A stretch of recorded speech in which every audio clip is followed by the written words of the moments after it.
Good morning and welcome to the last day. I've got two more issues to deal with. One is the environment and the other is to try to tell the storyteller's tale. And we'll start with some things that got left out. There are one or two bits of unfinished business from previous lectures. So I'm not going to do a summary today. I decided that would take too long, and I hope, in a sense, I hope the connections occur when I make the storyteller's tale at the end. But this project by Greg Lynn is nice because these small projects sew things so easily, the things that we can't do so easily in the big projects. So Greg did these are vacuum form, well, they're vacuum flasks, variously for coffee, tea and so on. They come in a set, a nested set of 4 or 5. And they're made of 2 skins of titanium with a vacuum between them, formed by blowing, basically, the form.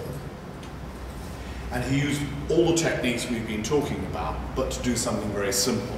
The CNC modeling, he has a router in his studio, which enables him to route out prototype molds, which they can then mold in plastic and so on, before they go to the extremely high cost of blow molding these in titanium. I was trying to find out on the web what a little set of these would cost you. But the rumor when I was in the States was that they were $20,000. I can't find the price, so if anyone finds out, they let me know. Better still buy me one. They're very beautiful, but they just show all the principles. But because it's so small scale, it's much easier to do. But Greg is doing it in anger, and they lie down. They go into 2 different formations. They lie down in the tray, and they stand up in the tray. And it's just neat because it just shows the whole process, a generative process, a computer-aided design process, a CNC process, and a fabrication process all closely linked. The difficulty is trying to show similar kinds of examples at big scale and to show exactly what happens when you start building something the size of the 18 Western Road project in Hong Kong. So the environment's tale, and I've decided to try and keep this short because I think in many ways it's self-evident. I'd just like to, though, start by reconnecting with Buckminster Fuller and the World Design Science Decade. I showed these 6 volumes before, but I'd just like to show a few inside pages today. Document 1 was the inventory of world resources, human trends and needs. So he started at the beginning of the decade by trying to map, identify, chart, and there are many fold out sheets, I just showed 2 or 3, where he typically uses the Dymaxion map in its one world formation, and on that he maps literacy, he maps energy, he maps material resources, he maps mobility, and then there are charts like this where he simply takes every resource, mica, molybdenum, natural gas, and charts that against each country in turn, and trying to show where the resources of the world lie, so that one can set about trying to plan as a designer with these things in mind. And of course he sees everything to do with communications, to do with social connection, everything as being relevant to this total designer image. So on the one hand he's telling us, this is your share of the world, by the way, that, I don't know if you can read that, but if you divide the world's surface, if you divide the world's surface area by the per capita population, that's what you get. And it's a very nice diagrammatic way of drawing attention to your share of the resources as a responsible designer. He sees it as a design initiative. It's no good, he says, waiting for designers to be invited. Designers have to seize the initiative. Basically, design has failed. Design has got the planet into this mess. I think it's still unfair to blame designers entirely, but they didn't take the initiative. We have not, as a profession, come forward with strong proposals about other ways of dealing with the environment, other ways of constructing, and that, I think, is a terrific failure on the part of the whole design profession, which we're all equally guilty. And I'll say in a moment about this lack of examples. So document 2 was the notion that we should seize the design initiative, not wait to be told, but to take initiative. And document 3 is comprehensive thinking. I mentioned this before, that he took the view that designers were best placed to do this because you're trained to be a comprehensive thinker, whereas most other disciplines were trained to become increasingly specialized, and therefore, as he saw it, less able to take these comprehensive global views. In document 4, he set out a 10-year program, and 5, he establishes the notion of a comprehensive design strategy which will enable this to take place. And in document 6, he turns to the ecological context of energy and materials. And in between, we have a great deal of charting, a lot of descriptions of his own methodology, and a lot of things to do with cycles. We have a lot to do with solar cycles. He points out repeatedly that spaceship Earth comes with this fuel system just out there, providing more than enough energy if we could capture it effectively instead of burning up resources which nature put into concentrated form very conveniently millions of years ago, but which were rapidly exhausting without any concern for the effect of the heat loss from that. So he maps out the whole thing. Now, I just want to look at one very small aspect of this and do this sort of thought experiment about computing. We're going to sit on this beach, which is on the Great Barrier Reef, and the beach is made of coral, of course. Now, the coral polyp, these are live coral polyps on that reef. A coral polyp is only a sort of a couple of millimeters across, barely visible by bad eyesight underwater anyway. But collectively, you see quite a forest of colour. But in terms of what I'm talking about, I'm more interested actually in, well, first of all, the polyp is leaving behind it this sort of dross. And this dross forms what are known as a coral architecture. And again, biologists use this word architecture because there are different forms. This particular one is staghorn coral, for reasons which are self-evident, and there are other forms of coral shapes that the coral architect builds. But that little polyp, of course, is not conscious that the dross it leaves behind has these particular kinds of architecture and design.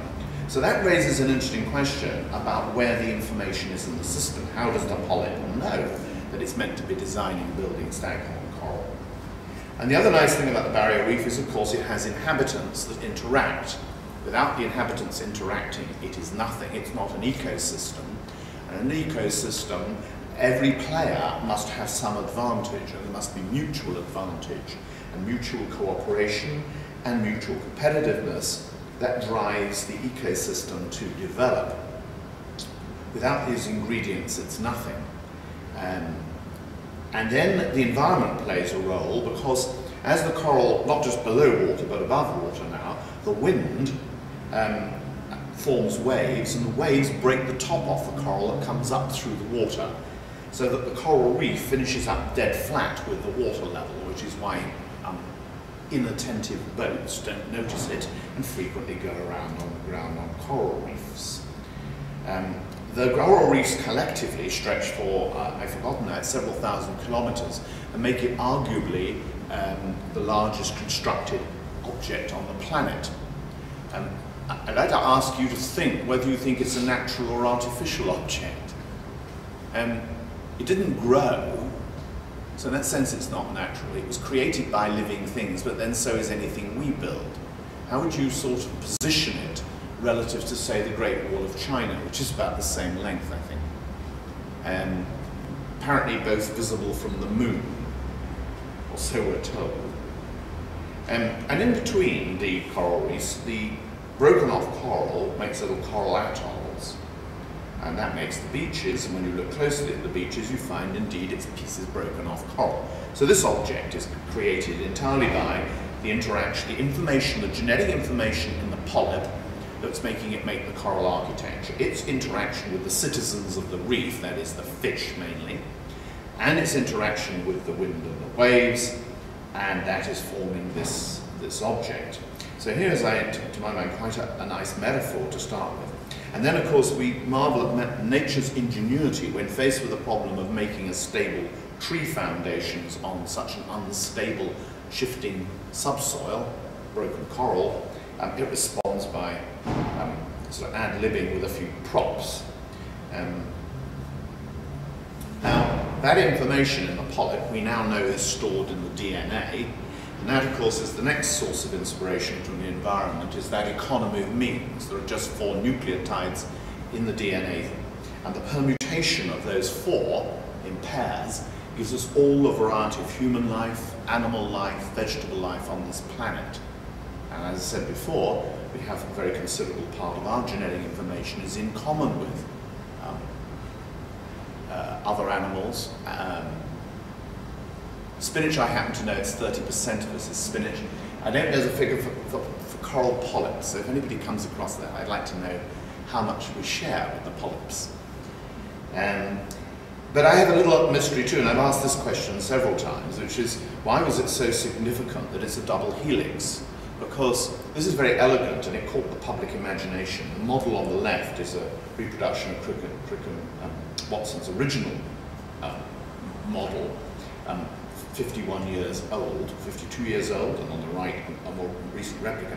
But it caught everyone's imagination, but it doesn't really tell me anything more than we knew about the information anyway, which came from this book I've mentioned several times before, Schrödinger. Sorry, I can't find my copy, so I lifted it off the web. But this book, What is Life, I've mentioned several times, and it is absolutely stunning, because he describes, theoretically, he gives 5 talks.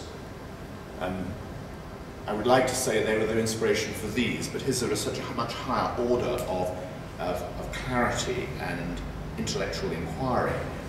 And it's highly speculative. He says this wonderful question, why are atoms so small, why are there so many of them?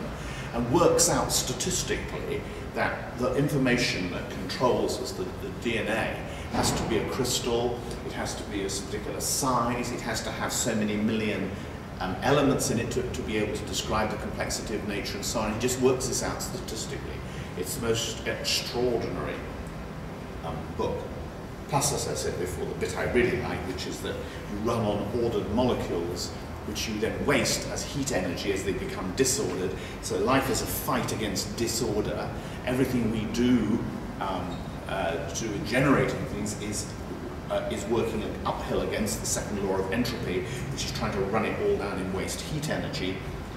The quickest way to revive yourself when you're overheated is by taking on more ordered molecules.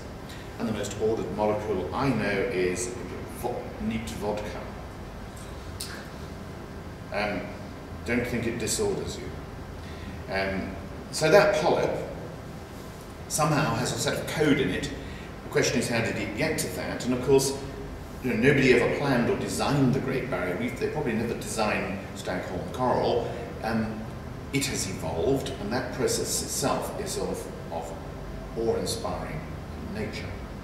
So can I just remind 2 different processes? I'm repeating something I said in the first lecture now, which is that there is development and evolution, and they're frequently confused in loose use of language, which is perfectly correct. You can talk about the evolution of an idea, that's not wrong language. But when people are using these biological metaphors, specifically in reference to their work, there's some obligation to be rather more precise. And development is the process by which you get from one single cell, that's frog spawn, via a process of symmetry breaking through to being a frog. That is the development, and that occurs in each one of us over our life cycle. And I want to break that back to Mark. You see that he wanted buildings to evolve over their lifetime. I think I'd rather use the word develop, and maybe urban fabric might evolve over a longer period. And I'd rather make that differentiation, if I may, and keep it clear. There is residual symmetry in everything we see around us because of nature's natural inherent economy. It's very tempting to think of nature as acquiring symmetry. It doesn't, it loses it. It starts off with perfect spherical symmetry, the highest order of symmetry, and gradually loses it. The increasing complexity is described by mathematicians as symmetry breaking, because it's for them spoiling the symmetry, increasing the complexity. And that's a characteristic of all living processes. So the same happens when we move from the spinach seed to the spinach. We have this developmental process, the epigenetic development, the ontological development. I'm just going to call it development. And there are several recent books that are very good about this process. It's not yet fully understood. However much some writers would like to sort of imply that telling us about DNA and evolution tells us everything, it's not the case. It isn't possible yet for biologists to explain how we get from a single cell to an organism like us. They can tell us all kinds of things about it, but there's a spate of new books on things called evolutionary development. Evo-devo is the slang expression for this, because there is some significant development occurring at the moment. I've recently read all of the ones I could get my hands on, and I don't think they begin to really answer the problem, and I'll just touch on that again at the end, but they're certainly moving in the right direction.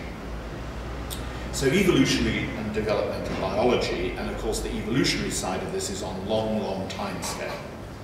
So again, the acorn, I repeat what I said on the first day, every acorn makes an oak tree, every acorn makes oak leaves, every oak leaf though is recognizably an oak leaf. However, each tree, although it's obviously an oak, is different depending on its exact environmental conditions, so it's responsive to the environment. And I like that part of the analogy very much again. I'm trying to now show which parts of the analogy I think there should be in our model. Nature, again, in terms of its economy, has only 24 tree architectures, or plant architectures actually. This covers the whole of the plant kingdom. It's made only of these 24 architectures and only 3 strategies for forming leaf growth. So with that economy, it manages to produce all the wealth and variety of vegetable nature. So we have a coding in DNA, which is highly economic. We have a symmetry breaking, which is highly economic. We have a developmental process, which is highly economic. We have a number of strategies, which are very small, but with that, we get all this variety. And I think that is something, again, that we must take from this analogy. These strategies, they're known, they're identified, all plants form into one of these clearly identified strategies for growth. So too do the corals. Not the same ones, I hasten to say. And so he said that we saw our problem, or I saw my problem, if you like, but I hope I see your problem increasingly as being not designing one-offs, but designing packets of seeds. And the question, therefore, one poses is what might the architectural equivalent be of a build-it-yourself DNA kit? We said quite early on that we felt this wasn't a box of bricks approach, it was something like seeds, but what might that mean? Now, it's become quite fashionable to talk about design DNA and architectural DNA. I'd like to ask most of the people who are saying this what the hell they think they're actually talking about. How do they think they're describing things in these terms? It's not at all a simple question, and an answer I don't think is at all simple either, and I don't think any of them have answered it. Just in passing, now Suha's come, I can use her slide. I'm director of the digital practice ecosystem for Frank Gehry, and I'd like to invite you all at this moment to join. It's an ecosystem that fit together for the mutual benefit of all parties. This is a little summary of some of the advantages of an ecosystem produced by John Hawthorne. But to be robust, an ecosystem has to be of mutual benefit or it won't evolve. It has to benefit all those involved, in this case, not the fish and the polyps and the coral, but the industry and the professions. There have to be advantages to the system as a whole. There have to be advantages to those outside the system, the politicians, clients, customers, and there have to be benefits to the natural ecosystem in order to satisfy my criteria. It has a website, it has signing up addresses, you're welcome. I think if anyone wants to join, can you just email, take one of my name cards at the end and just email me, and then we will start circulating with information. I now come to the first interlude. There was only one interlude. And the purpose of this interlude is to, I mentioned the problem Julia underneath the exhibition, to thank Julia very much, because she does all the work and never gets any of the credit. So I thought we ought to take this opportunity to thank Julia. And I also want to take the opportunity to thank Sam, who has got the appalling task of trying to turn these ragged, incoherent, chaotic lectures into some kind of readable text. There was going to be a prize, and I didn't bring any. The question is, who are those two people, and why are they laughing? And there's a clue there, in case you don't know. The rest of the party was, and if you don't know, Ken Yang on the left, and obviously Sam in the middle, and Sophie Hicks, and three of us. Small prize if anyone can guess where we are, why it was so memorable, and why we're laughing. No answers now. The answer's too shocking. Right, now I come to the whole point of the week, which is to try to summarize this in a way which puts the arguments. This is a little bit chaotic, because I was fiddling with this right up to just before the lecture, and so there's a little bit of repetition, and it's not quite as coherent as I might like, but I hope it's coherent enough for you to pick up on the overall gist. First of all, to remind you that the purpose is we're searching for a new theory, and since I'm a bit troubled by the word theory, maybe you call it a new discipline, and certainly new roles, and I think, I've said repeatedly, that the roles of everybody involved have to change, and have to change together for mutual benefit. They have to see themselves as an ecosystem, and their mutual benefit. And one of the things that concerns me is a lot of what the work that we've done with the students at the AA, people in this room, over the years, people have picked up on parts of it and are using those parts in isolation. And that greatly concerns me, because I think without the whole picture, it's falling on fallow ground. It won't achieve the critical takeoff point that is necessary. I started the lectures by contextualizing things to the remarkable period in the 60s. And there, of course, is David Green's Rock Plug. I was at the opening of the exhibition in Taiwan. I don't know if that's Taiwan or Korea, Suhan, but anyway, I was at the opening in Taiwan. I always have to get a new log for each exhibition. This is Taiwan. But I was there at the Taiwan thing, giving a talk about archigram. And the exhibition was opened by the mayor, and my heart sank. You know how it is. You've got to stand there for hours while all these dignitaries talk, and you can imagine what they're going to talk about.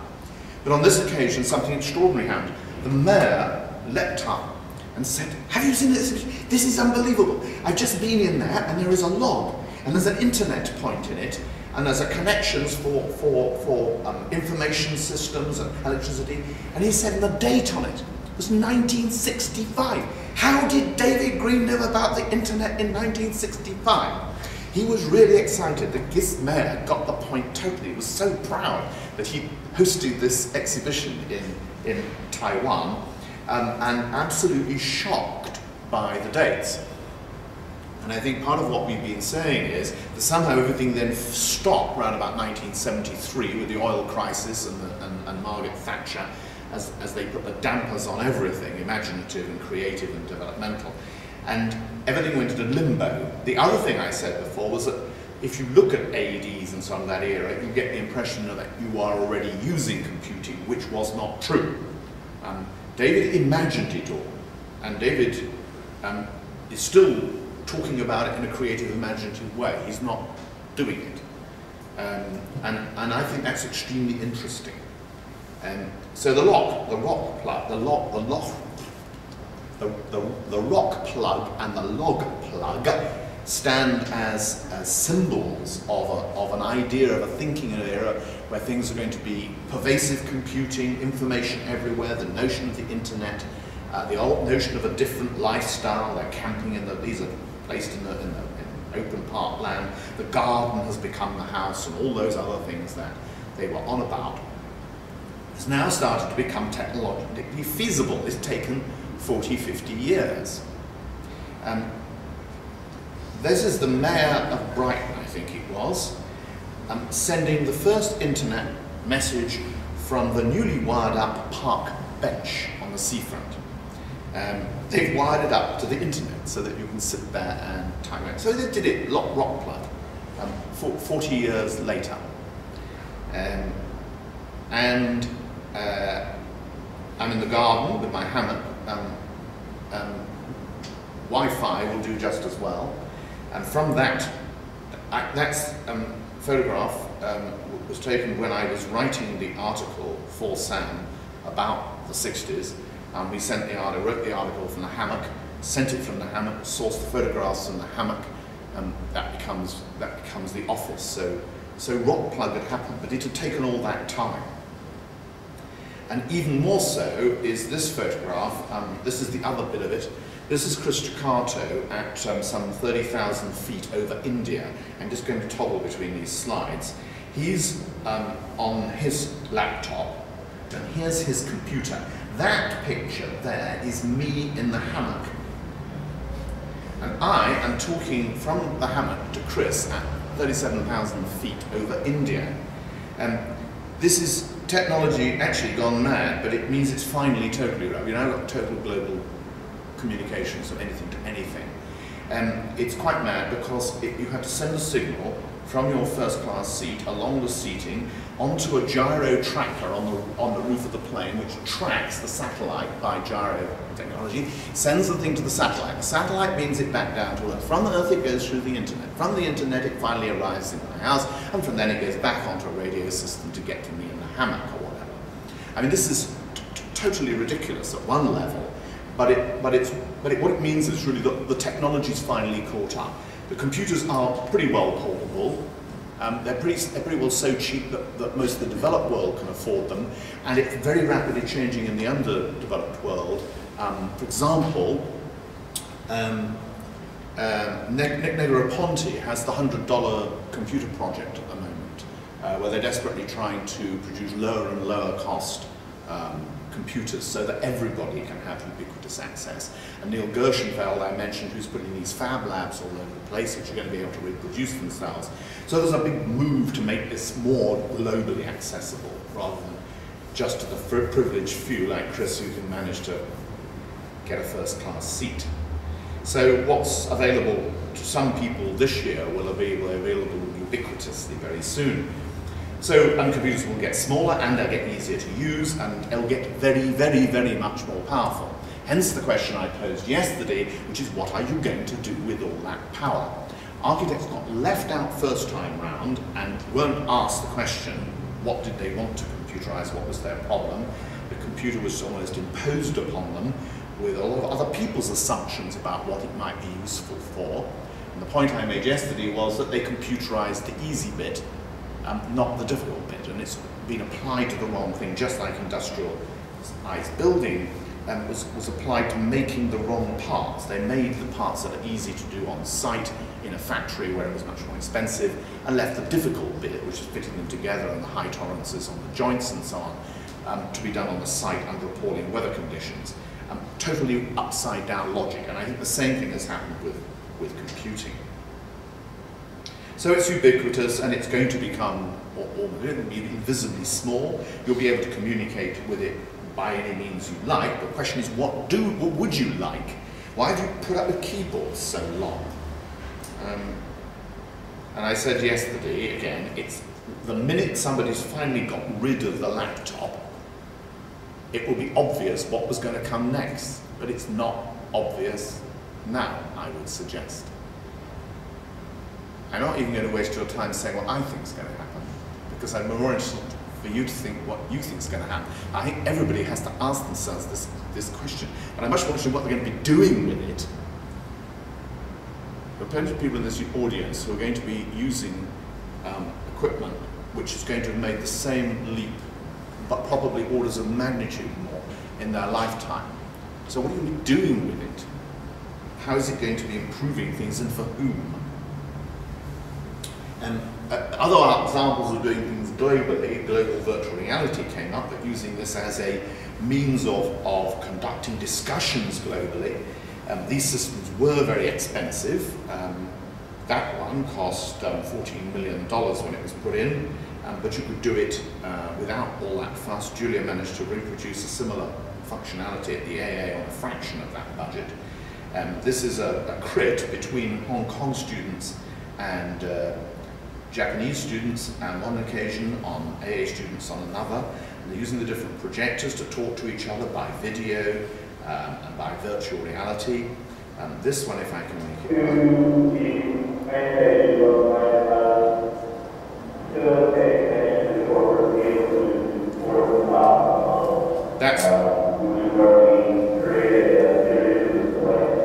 That's Brett speaking from London, Brett Steele.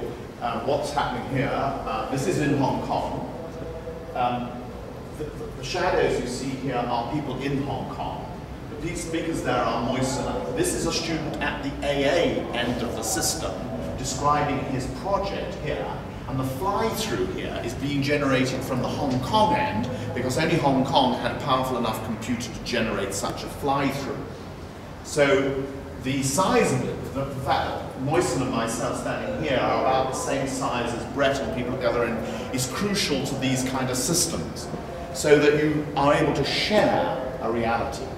I'll pose you this question. If you're sitting in a virtual reality generated space here and in Hong Kong, in Australia, and it's the same virtual space, you are in the same space, or are you?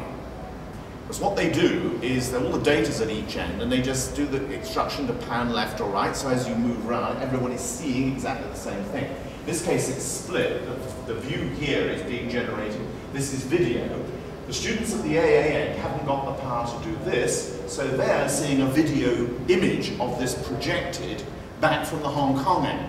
So this is using multiple technologies simultaneously. There was a big joke in all this, which was that the technician who is doing the fly-throughs, the AA students are somewhat surprised. He's turning to look at his image of this, and he's more than somewhat surprised to find what his building looks like. He's seeing it for the first time. The technician used to do a lot of demonstrations to the president of our university, and he used to take them skiing in the Alps, and you zoom in on the planet, land in the Alps and go skiing. So he was very good at navigating these slopes. These curvy slope buildings were very fashionable that year, and so the technician was flying around them all by sort of skiing over the surface. The result of this was it made almost all the projects look the same, because you've got the same sensation of skiing through them, never mind what the project was like. So they got the poor AA students got the question from the Hong Kong students, why are all your projects the same? Which is quite nice. But those hybrid technologies, which were only just becoming, this is now 10 years ago, only just becoming possible, and now becoming economically viable to anywhere else. So you can share spaces, share experiences, and so on. Even lecturing is more successful than one might think, because you can walk up to people full size. That's me lecturing to Milan. The audience here, I'm seeing them full size. Someone's asked a question, and so we've zoomed in. So I can walk over to the person at the back of their auditorium, which is quite difficult here. Somebody will ask a question. If there's a big raked auditorium, it's quite difficult to get up and walk over to them. And what you can do here is just turn and speak to someone really close up in a direct kind of way. So you lose something, of course, of these technologies, but you gain a whole load of other things, including synchronicity. 24-hour working, for example, the students, when you have projects around the globe, you share, say, let's say we do it between Hong Kong, MIT, and the AA, for sake of argument. We're roughly 8 hours apart, so it means some tutors are awake somewhere in the world, all the way around the cycle. So there's 24-hour coverage, and there's 24-hour interchange between the students. This is the lecture where famously one of the girls asked me a question. When I walked over to her, she gave me a virtual kiss, which started to open up all kinds of other possibilities for this technology. And Bill Mitchell, who's recently been talking about the AA, has made a whole kind of book about these kind of hybrid realities. And I got asked about this earlier in the week, and I haven't really addressed this point, but I just put that on record, that I think these will change the way we interact and understand the world in a way which we're only just beginning beginning to understand, and will allow us to change architecture in ways that we haven't yet engaged. So this is the slide I've been showing repeatedly all week, and I'm going to show it 5 times this morning, or 6 times probably. Let's just go through the different roles. The initiative has to come from the architect. I put the user first on the first day because I thought the user was most important. And I put the environment on the last day because I thought the environment should have the last say, as it were, because it will anyway. If we don't, as Fuller said, if we don't design an improvement to what we're doing, nature will devise a cataclysmic one. So I changed the order because I think now architects are the ones who have to take the initiative first. And my idea about this is that they have to sow new design concept seeds. Now, this is the point in the lecture where you can split company from me, as it were. This is my version of what has to happen. I'm saying that I think that these roles are going to change anyway, whether anyone likes it or not. And I'm trying to put together a coherent pattern whereby the change in one is to the mutual advantage of the change of the others. But that may not necessarily be the only solution. So if you don't like sowing seeds, think of something else. But by this I mean the idea of working at a generic level, making the acorns rather than designing the individual oak tree, writing the instructions in DNA kit rather than doing individual blueprints for every individual building. So the next player was the user. They came first during the week because they're most important. So in the kind of model that I think we need, there is the model of the city coming in the middle, which is evolving and developing both of those words. The crucial user is selecting both top down and bottom up. I don't think it can be just one or the other. And the whole thing is being operated by a gene pool, genetic algorithms, which I explained yesterday, neural networks, which I explained yesterday, cellular automata coming bottom up, which I explained yesterday, and top down neural network selection, which I skipped over yesterday. But the crucial things are, and I would suggest that this is, perhaps I ought to do an abstraction from this diagram, because that was specifically for Groningen. This becomes the kind of diagram I think is what we are talking about as a design process. And I just want to explain where that hierarchy came from. And again, I'm pinching these from someone else's book, without their permission in this case. And this is Living Systems. It's another book which I have a very, very high pen in indeed. It's been an enormous influence on me. J.G. Miller establishes that there are 17 subsystems of at every different level, from the cell through to the organism to the multi-organism. Why he sticks specifically with just 17 has been caused him a great deal of criticism, and has deflected attention from the principle that it wouldn't actually matter if some of them were 16 or 15 or 19. They're basically a similar kind of systems. This specific number of 17 has just clouded the issue. So there are the 17 subsystems at the level of a cell, and then at an organ you find the same 17 subsystems. At the level of an organism he finds the same 17 subsystems. And then he nests them hierarchically in what he calls shred out, showing this as yet another example of the extreme economy of nature, that it uses the same systems approach. We're not just talking about DNA now, or economy of the number of proteins, but we're talking about all the symmetry breaking, we're talking about all the systems that make it up. And then he says it applies equally well to the dynamics of a group, or an organization, or even a society, and identifies these same characteristics. Now we love that, shred out, the idea is hierarchically self-similar, and so we copied that inside the computer model for Groningen, where there's a global model, and that uses exactly the same systems, the national model, the regional model, the urban model, and each individual model. And this could be done economically and for everything else that we could manage to describe for the model. This, of course, gives considerable economy and allows you to get to a very high level of complexity very quickly. The issue of complexity has come up in questions this week, and this is one of the many ways of achieving complexity, is to nest hierarchically complex systems. The third one on our list is the environment. I'm not going to say much more about that this morning, except just to say that we're lacking examples. Ken Yang, who wrote one of the few reasonably responsible books on ecological approach to design, was my PhD student at Cambridge University at the time we were trying to build the autonomous house. So this is yet another link in the chain which I haven't explained yet. Ken was central to that project. The other director of the project, Ken was my student, the other director of the project was Alex Pike. And Alex and I started the autonomous housing project together. However, there was a problem, which was that Alex was seriously ill, and I had a difference of opinion over the design with him, which I'll come to. But in the meantime, some of the students went ahead and, well, let me explain Alex's problem first, actually. The house got called the Autarkic Housing Project, and I left the project because I disagreed with Alex on two fundamental points about this design. One of which was I really felt that it was too conventional in two different ways. One was architecturally, it was trying to be too like a conventional house so as not to offend anyone.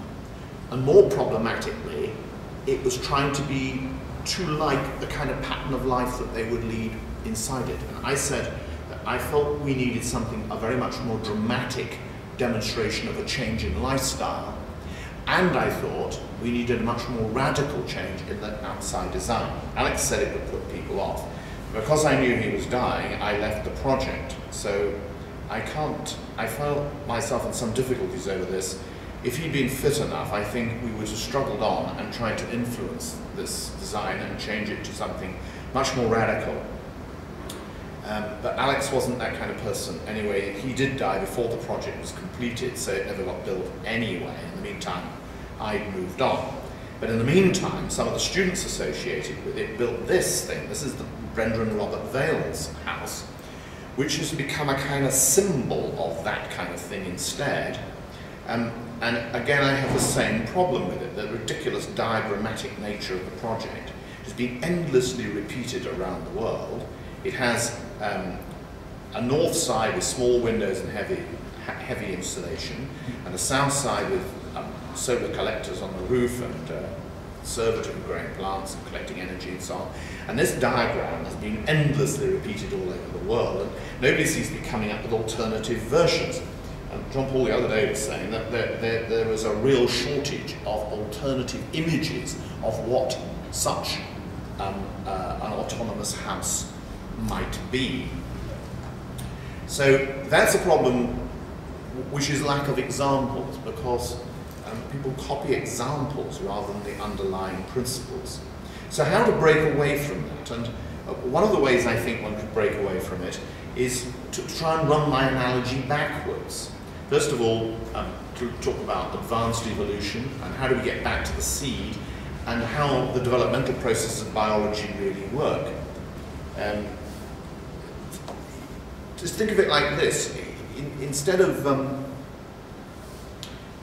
developmental biology tries to explain how we get from the seed to the plant, from one cell to a human being.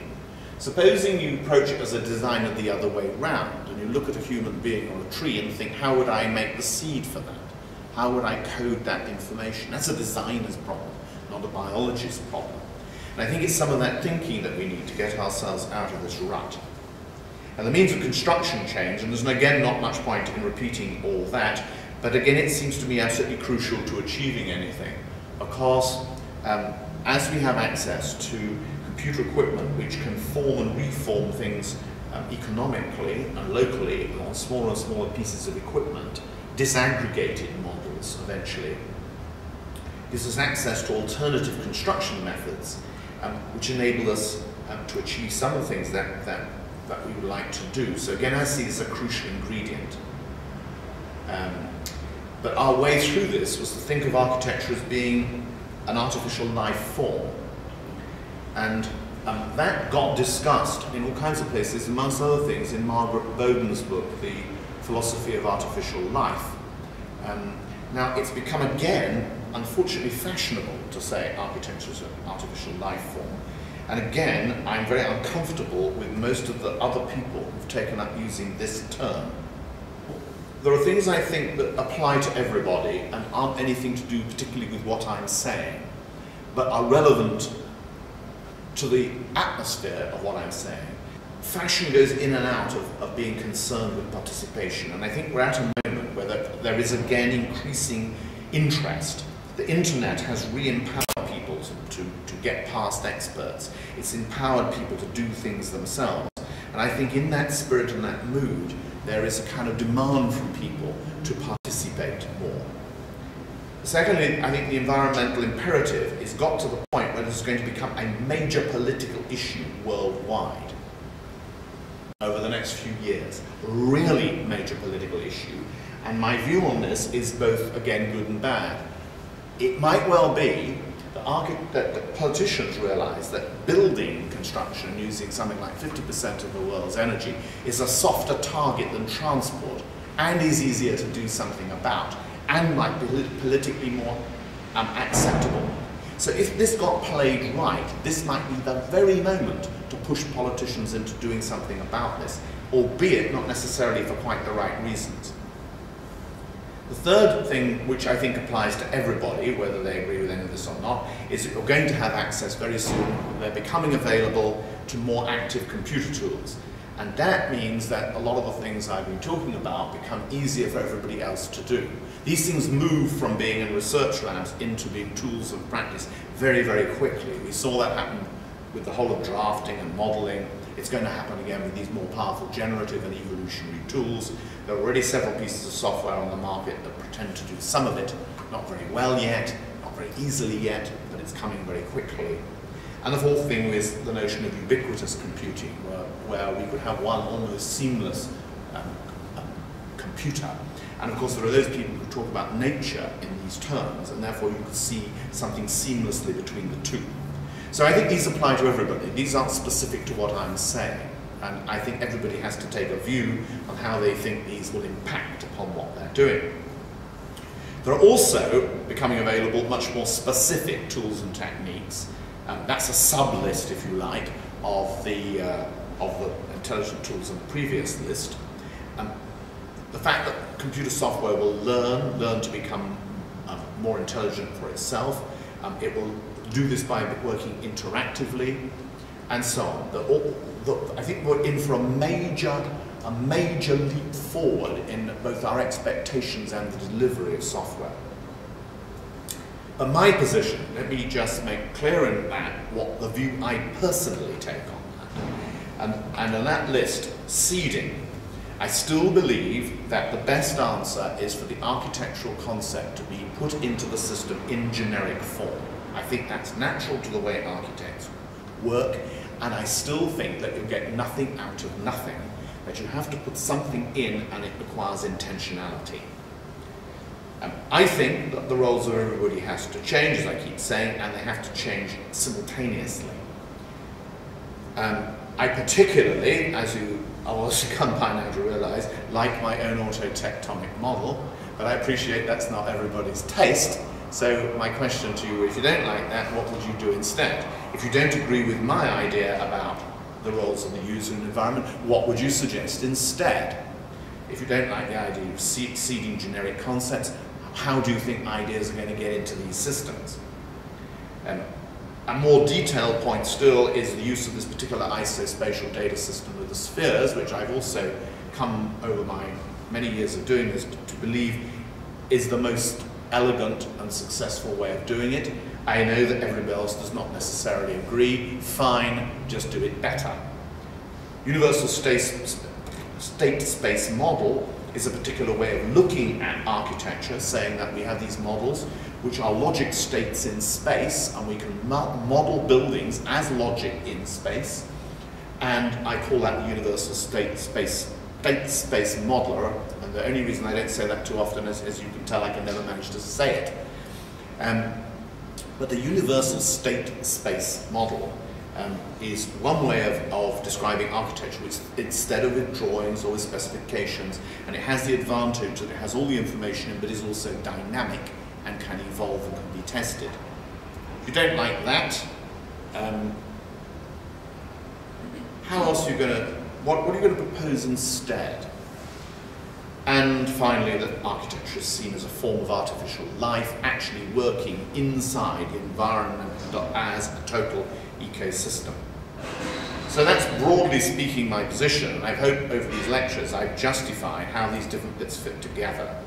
Now, just a couple of marks about evolution, because I base most of this on biological processes as we understand them, but we don't have to be limited by that. There are some problems. Problem with nature, first of all, it's obviously an enormous inspiration to me, but here's the problem. First of all, it has all the time in the world, literally. So it can afford to take millions of years to evolve a new species. It might not have the opportunity to spend millions of years to sort out the mess we've made, and might have to do something rather more cataclysmic in the short term. But it works by profligate prototyping. It makes billions of unsuccessful experiments which fail, and they're ruthlessly eliminated by feeding the rest.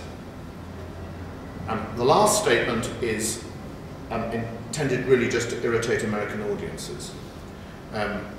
So I don't intend to irritate you. But I see it as blind, slow, mindless, directionless. And every evolutionary step has to work. That's also true if you believe in evolution. It has to work in between. Now, that means if you make a model based on that, of natural evolution, here are some bits of genetic information. Here is an environment they're developing in. We get crossover, we then generate an environment, we select, we cross over, and so on. It goes through a series of loops. And this process is subject to all those limitations. However, we could move to using the basis of that, the fundamental inspiration, we could move to other forms of evolution which don't have some of the problems. You see, we're inspired by nature, but we don't have to follow. Our purpose is different. When we design something, our intentionality is different. Our means of manufacture are different. Apart from the nice poll the other night, most of us don't make things in protein. We're certainly not constrained to having to make things in protein, and this does cause nature a great problem. I'm not saying it wouldn't necessarily be a good idea to make everything in protein. I'm simply saying that at the moment we can do things differently. So we can manufacture differently, and we don't have to go through the process of DNA to RNA to enzyme to protein and so on. The time scale is different. Clients aren't going to wait billions of years for you to evolve a new design. So something has to be done to make this very much quicker. And we do have very, very serious resource limitations. Nature just recycles everything on an enormous time scale. However, we can foresee the consequences. We have imagination, we have foresight, we can anticipate the consequences of our actions, and we can compress space and time as a way of getting round the problem of the time scale being different. So in my model, we break away from the natural model. Again, sorry. So here we have advanced evolution, and we cheat. We cheat all over the place. We can affect the embryogeny directly. We can affect how we nurture things in the environment. You could say we do that anyway with education. We can pass back experience. That's what you're not allowed to do in the Darwinian model. Although interesting himself, Darwin shared the same problem as Lamarck over this, which is curious. We can directly use Lamarckian inheritance, even if everybody says you can't. We can in our computer model. And we can use unnatural selection, that is, we can select like breeding racehorses. We don't have to use the algorithm, we can use our intuition, skill and judgment. We can interfere with the genetic information, genetic engineering of course, and we can define and influence the environment. And there are many other ways in which we can move in and change that model. Now I get into terrible trouble with this diagram from hostile audiences saying, how dare you suggest you can improve on nature? That's one line of attack. The other line of attack is to say I don't understand my biology in the first place. Well, it's the sailor's defense. English law allows, you know, the sailor's defense? It's a very interesting twist to English law. You can produce a defense which goes like this. It's the sailor's defense. In the first instance, I didn't hit him. And in the second instance, without prejudice to the first, even if I did hit him, he hit me first. And in the third instance, even if I did hit him, and I did hit him first, it was because he said I was gay. So that's known as the sailor's defense in law, and that's legal. You can use a defense that does that. Now, exactly the same thing about biology. A, I have not got my biology wrong, and without prejudice to that, even if I had got it wrong, it wouldn't matter, because you're using it for inspiration. And thirdly, even if we had got it, and it did matter, it might be for the best anyway, because it would be deliberate to get it wrong. So, I feel very strongly about this, and very strongly about being criticised for the other thing, which is somehow it's arrogant to improve on it. They keep on saying, well, the problem's different. Why are you slavishly imitating nature? Take from it what you can. It's a fantastic inspiration. But don't take what isn't useful. So cheat. So there's 7 ways of cheating, and there are more. Nearly come to the end. Embedded intentionality is pretty well my last point. That you've got to, in my view, embed intentionality. There is this notion around that somehow things can emerge from nothing. Somehow of primeval conceptual goo, using all this emergent programming, things will emerge. And I'm just sitting there waiting for them to emerge, and I think they're going to wait a very long time, are all these people talking about emergent ideas. However, I think it's necessary to embed, therefore, design information in the form of a seed or other way of doing it, and has to be embedded in the actual substance of the built environment, so that the built environment really understands what it's doing and can start to become self-organizing. Now, how might you embed this physically in the structure? Well, of course, you can put chips in, as we suggested for Cedric many years ago. However, there are other ways. These are a little sequence by Nicola Lefevre, which shows an interesting thing. There's an interesting question about DNA, which is, right, we understand now, broadly speaking, how most of the principles of evolution worked, even if we don't understand the principles of developmental biology. However, what we do not understand is how did DNA evolve? What preceded DNA? And one of the theories that comes from someone called Cairn Smith is that there were earlier replicators, for example, in clay. And it's quite interesting that almost all the major religions of the world have things coming out of clay one way or another. So maybe they got some kind of deep intuition about this. The idea that is the genesis of self-replicating ideas. So just show you this little experiment. We've been playing around with spherical close packing, as you've been seeing for years, thousands of models. I've shown you over 5 days a very large number of illustrations of that. But I haven't shown this, which is there is a simple close packing of spheres. And what's happened here is that there's a displacement here between the 2 layers, creating a fault. And Nicola was doing this at the house Julia and I had in Ireland at the time, and she'd been in my workshop on and off for some days playing. We had thousands and thousands of glass balls there, steel balls, every kind of ball. And she came in absolutely white-faced saying, you've got to come and see this. And what she'd done was she put the next layer on top, and it self-healed. If you put the next layer back onto the self-close packing system, it heals the irregularity. And then, even more amazing, if you put the next layer on, it reappears. So you have a physical self-replicating system that occurs in nothing more complex than a pile of steel ball bearings.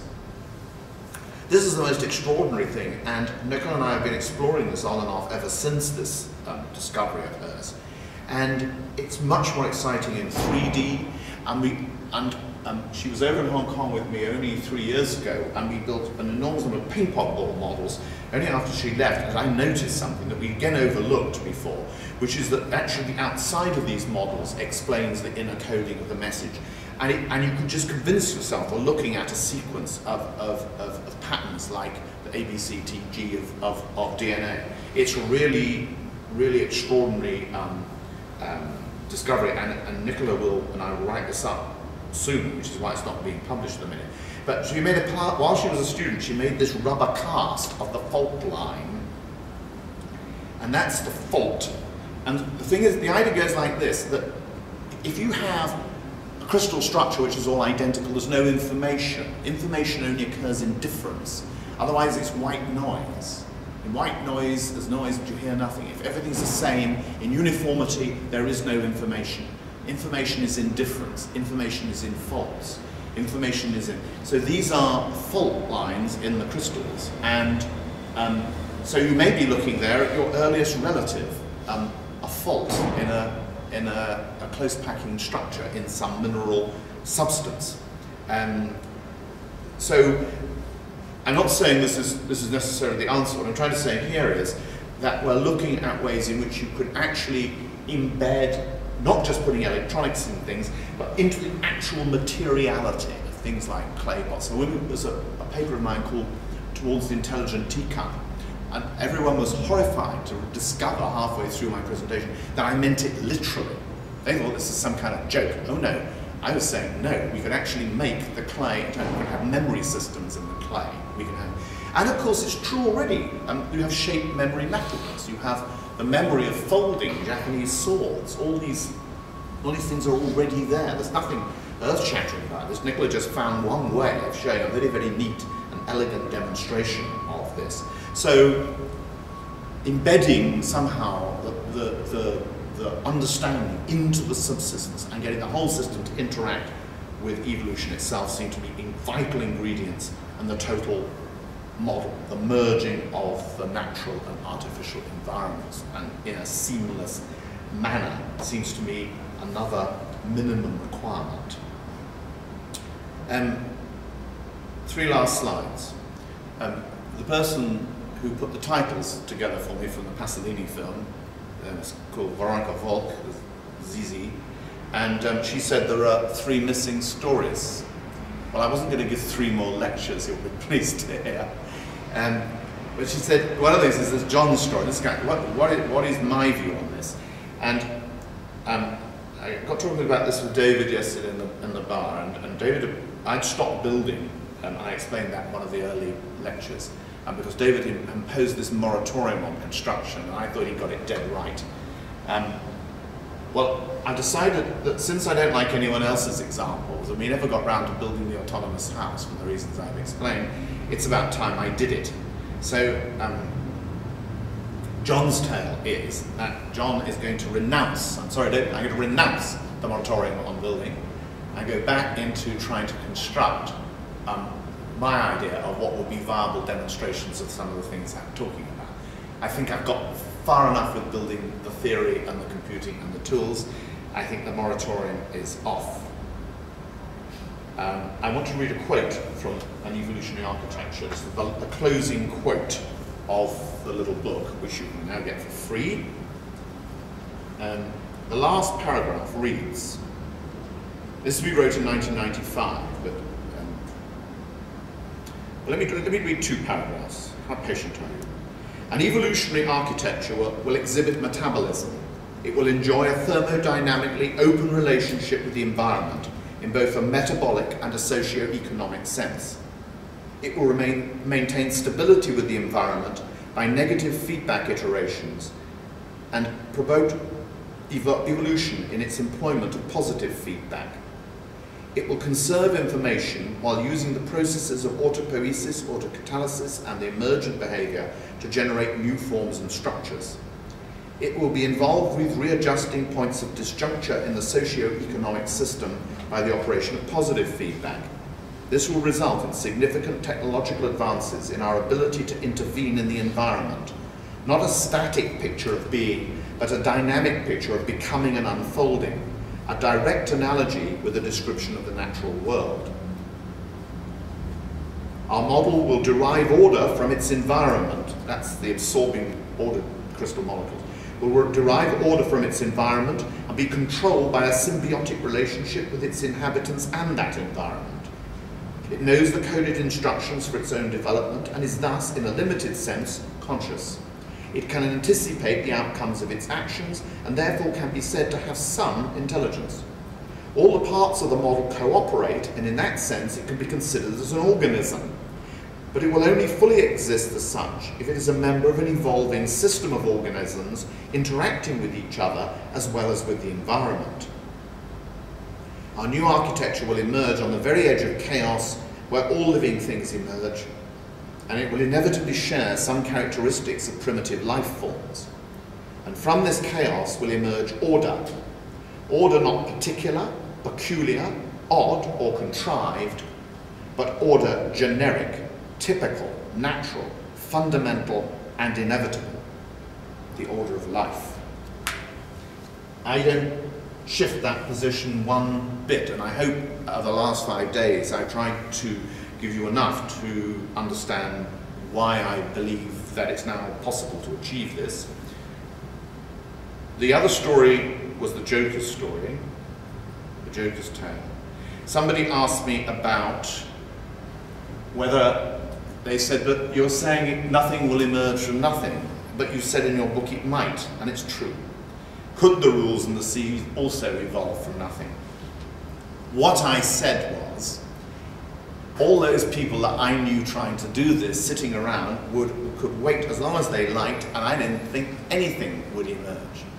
However, I did not say that if I did it, nothing would emerge. And I show in the book those illustrations of something that's just developed for itself, learning the life game. It's learning the very principles of life from its own seed and in spherical space. We carried on these experiments and have achieved some most extraordinary and unlikely emergent properties. So I may have to shift my ground eventually and move my generic one stage higher still, to the point where I say I'm not even necessarily having to design acorns and genetic systems and seeds, but I'm going to design the very system itself. I may have to make that move during the next 10 years or so, whilst I'm trying to construct viable demonstrations of the other part of what I said. And finally, there was the dreamer's tale. I hand that over to you. Thank you.